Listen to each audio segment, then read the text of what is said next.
Halo semuanya, perkenalkan kami dari kelompok 2 yang akan membahas terkait polimerisasi adisi kationik.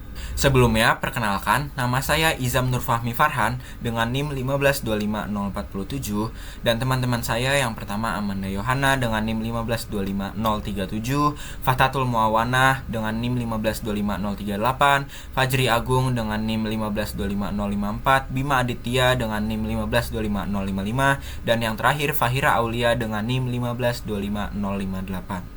Nah, setelah ini akan ada penjelasan terkait definisi polimerisasi adisi kationik oleh Fajri.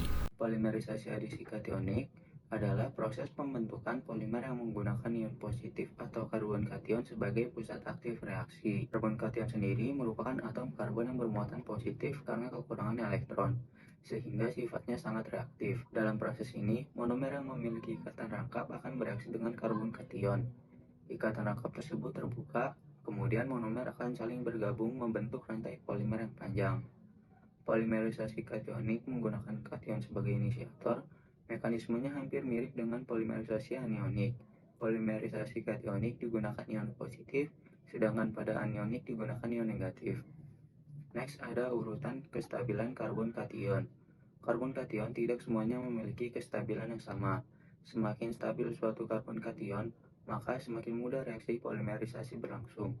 Urutan kestabilannya, yang pertama ada benzilik, yang kedua ada tersier, yang ketiga ada sekunder, yang keempat ada primer, yang kelima ada metil. Semakin banyak gugus alkil yang menempel pada atom karbon bermuatan positif, maka muatan positif tersebut akan semakin stabil.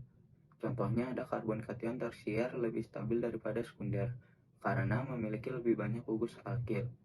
Monomer yang digunakan harus memiliki gugus pendonor elektron dan mampu menstabilkan muatan positif pada karbon kation. Contoh gugus pendonor elektronnya yaitu ada gugus alkil dan gugus alkoksi. Gugus-gugus tersebut dapat menyumbangkan densitas elektron ke karbon kation sehingga muatan positif menjadi lebih stabil. Halo teman-teman, di sini saya akan melanjutkan inisiator dan koinisiator. Ini kenapa ada inisiator dan koinisiator sendiri, itu karena mereka ini adalah dua tahap yang saling berkebutuhan untuk menghasilkan spesies aktif. Nah, inisiator sendiri itu apa? Inisiator adalah zat yang memulai reaksi polimerisasi atau yang paling pertama. Senyawa yang dipakai juga itu ada RBF3, ICL3, TICL4, SCl4, dan lain sebagainya. Itu juga untuk radikal, kation, anion. Nah, koinisiator itu yang bekerja sama juga dengan inisiator untuk menghasilkan spesies aktif. Namun, untuk koinisiator sendiri itu sebagai wadah penambahan pada inisiator. Itu ada H2O, HCl, ROH atau alkohol.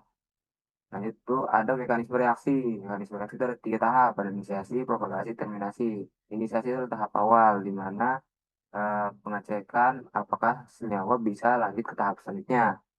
Itu eh, misalkan ada isobutilena, itu ditambah karena kurangnya itu masih karbokation sekunder atau cuma hanya dua CH3-nya, maka ditambahkan H plus atau proton dari si koinisiator tadi. Makanya jadi karbokation tersier. Kenapa karbokation tersier? Kenapa bukan karbokation sekunder ataupun primer? Itu karena kurang stabil.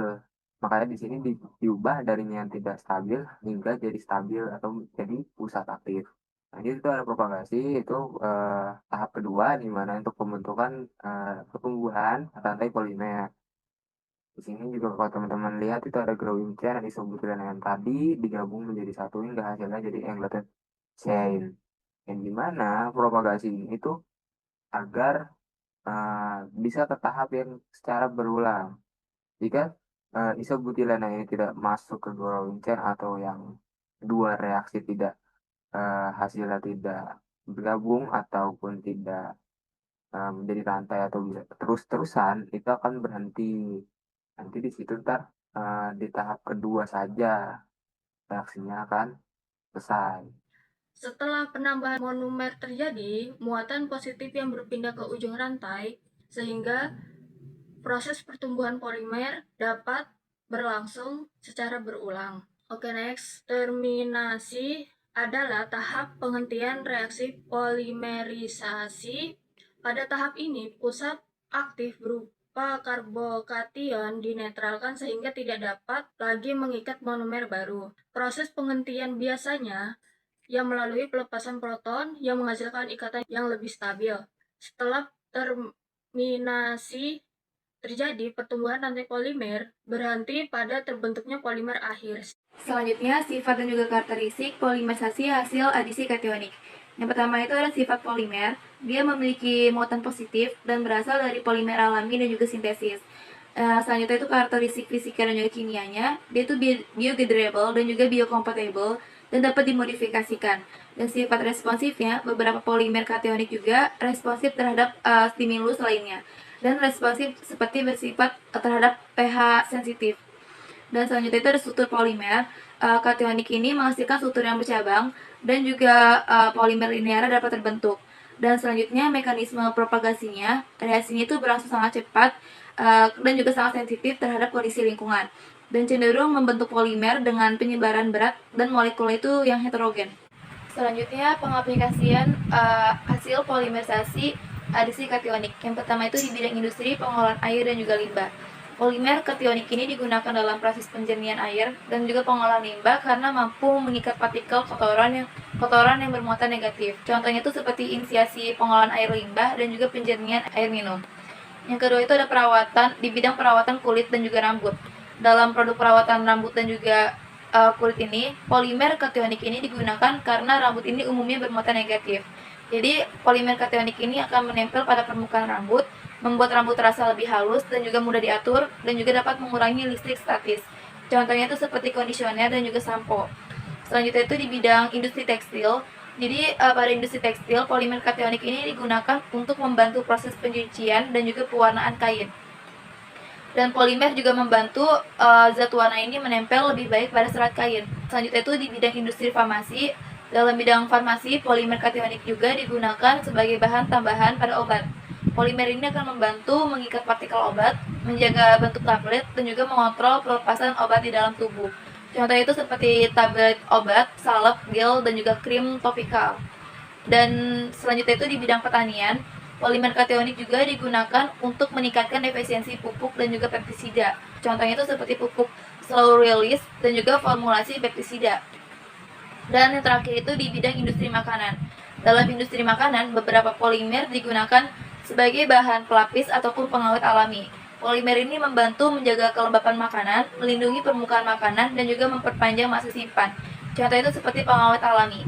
Dalam polimerisasi adisi kationik, teknologi yang digunakan adalah sistem reaksi kimia yang memanfaatkan katalis asam kuat atau asam Lewis untuk menginisiasi pembentukan ion karbonium dari monomer yang memiliki gugus donor elektron, misalnya isobutilen atau stirana tersubstitusi.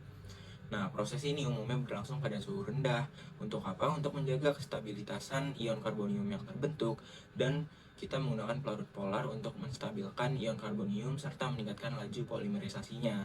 Tahapan utamanya yaitu inisiasi, propagasi, dan terminasi. Untuk kelebihan dari polimerisasi adisi kationik sendiri, yaitu reaksinya berlangsung sangat cepat, lalu dapat berlangsung pada suhu rendah, dan menghasilkan polimer dengan struktur yang terkontrol dalam kondisi tertentu. Dan dia cocok untuk monomer-monomer tertentu dan juga dapat menghasilkan polimer dengan berat molekul yang tinggi.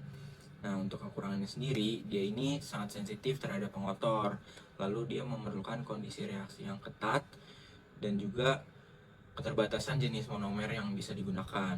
Dan sulit mengontrol reaksi secara sempurna dan harus menggunakan katalis yang korosif. Nah, selanjutnya ada faktor-faktor yang mempengaruhi reaksinya. Yang pertama ada konsentrasi katalisnya, yang kedua suhu, yang ketiga kondisi lingkungannya, lalu yang keempat jenis katalis yang digunakan, selanjutnya ada struktur monomernya, waktu reaksinya, inisiatornya, dan yang terakhir komposisi monomernya. Selanjutnya ada produk-produk komersial utama hasil polimerisasi adisi kationik beserta aplikasi pentingnya di industri. Yang pertama ada polyisobutelena atau kita bisa sebut PIB. Dia memiliki karakteristik sangat kedap terhadap gas, fleksibel, dan tahan bahan kimia. Pengaplikasian pada industri sebagai ban dalam kendaraan, pengental oli pelumas, dan bahan dasar permen karet. Lalu yang kedua ada karet butil atau butil rubber. Memiliki karakteristik campuran antara copolimer isobutelena ditambah dengan isoprena, memiliki elastisitas yang sangat tinggi, sangat kedap terhadap udara. Lalu pengaplikasiannya sebagai lapisan dalam ban tubles pesawat atau mobil dan sumbat botol medis. Lalu yang ketiga ada polyvinyl ether, memiliki tekstur yang sangat amat lengket berupa cairan atau kita bisa sebut juga dengan gel. Pengaplikasian pada industri menjadi bahan utama plester medis dan isolasi perekat. Lalu yang keempat ada polistirena atau berat molekul yang rendah, memiliki karakteristik sangat berbeda dengan polistirena biasa. Jadi jalur kationiknya menghasilkan oligometer atau rantai yang pendek. Pengaplikasian pada industri, dia memiliki zat pengental pada industri cat, tinta cetak, dan pelapis kertas. Lalu yang kelima ada resin terpena. Dia memiliki karakteristik hasil polimerisasi senyawa minyak pinus menggunakan asam Lewis. Pengaplikasian pada industrinya menjadi bahan perekat pada lem tembak dan campuran marka jalan. Jadi yang terakhir ada kesimpulan. Jadi pada kesimpulannya, polimerisasi adisi kationik adalah proses pembentukan polimer yang digerakkan oleh spesies bermuatan positif atau kation. Reaksinya dipicu oleh katalis asam seperti AlCl3, BF3, atau H2SO4 melalui 3 tahapan umum yaitu inisiasi, propagasi, dan terminasi. Kunci utama dari proses ini itu ada pada monomernya yang harus mampu membentuk struktur karbokation yang stabil agar reaksinya bisa berjalan dengan lancar. Untuk hasilnya itu adalah berbagai produk fungsional yang aplikasinya secara luas di industri pengolahan air, kosmetik, tekstil, farmasi, pertanian, hingga juga makanan. Efisiensi produk yang dihasilkan ini sangat dipengaruhi oleh jenis katalis, kontrol suhu, struktur monomer, dan waktu reaksinya, yang saat ini terus dikembangkan agar makin efisien dan juga ramah lingkungan. Nah, selesai sudah penjelasan kita pada kali ini. Jika ada yang ingin ditanyakan, bisa kalian tanyakan di kolom komentar ya. Terima kasih semua.